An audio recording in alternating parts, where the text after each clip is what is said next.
This is Gordon Kramer again, and we're on clip number 3, focusing on the Hay Internment Camp 7 2-shilling note. This time we're looking inside the note still, but to the mid-upper right, and we're looking at parts of the rectangle that form an inner border on the note.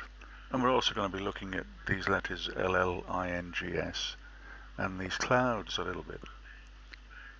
But first off, let's take a look over here at this column. There are two columns, left and right, and then there are two horizontal sets of bars, but you'll be able to see fairly quickly that the vertical columns are quite a different structure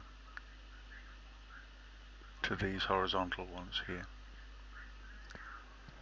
Let's have a look at this. If you look carefully and follow this cursor, you'll see that these are in fact rows and rows of tiny numbers.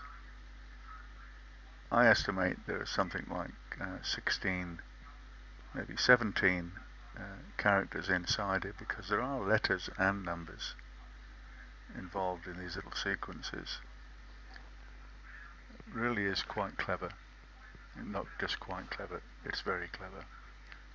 What's most interesting, of course, is that these things were hand done. They didn't have the necessary equipment to do this, so they wrote these things in.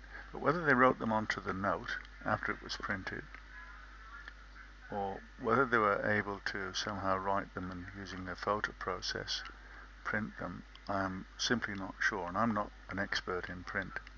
We'd need to talk to someone who's got some good letterpress experience. In fact, it was an Arab press that they used for this.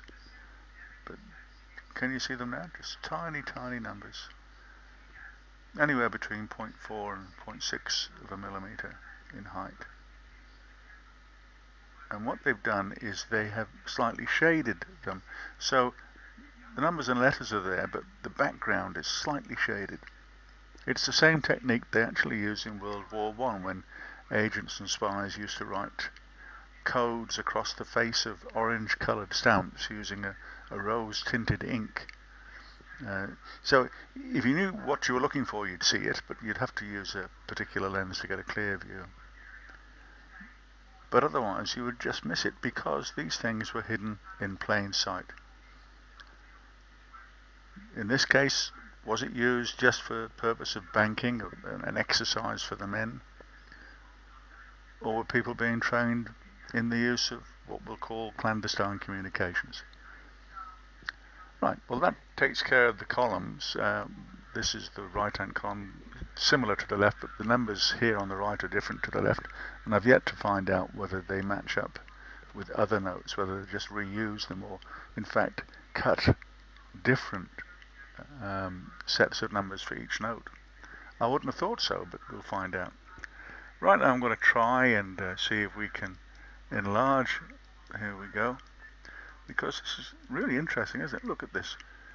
Those little lines that we saw, you guessed it, those little lines that we saw running through these letters are actually sets of letters and numbers. Now these are definitely the 0.25 mil range, and they go right through every letter.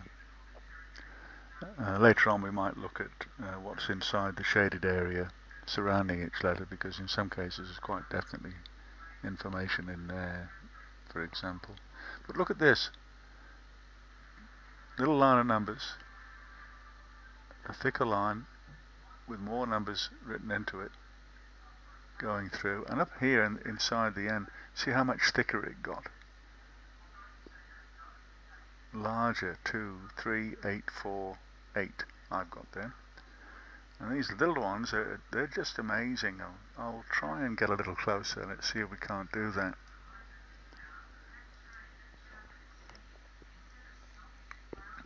They're there, they're visible, and it's stunning work. It's just simply stunning. Let's have a look here. Yeah, same again over here. String after string after string.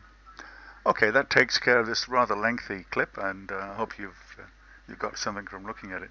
I'm not sure that any of this has been discovered before, and if it hasn't, well, that's terrific, and hopefully it'll add more to the story of the De Niro boys, because in the end that's what it's about. And I'm doing this for another purpose associated with the cold case I've been working on, but it's about the De Niro boys here, and I think it's just say a stunning piece of work. Thanks for dropping by.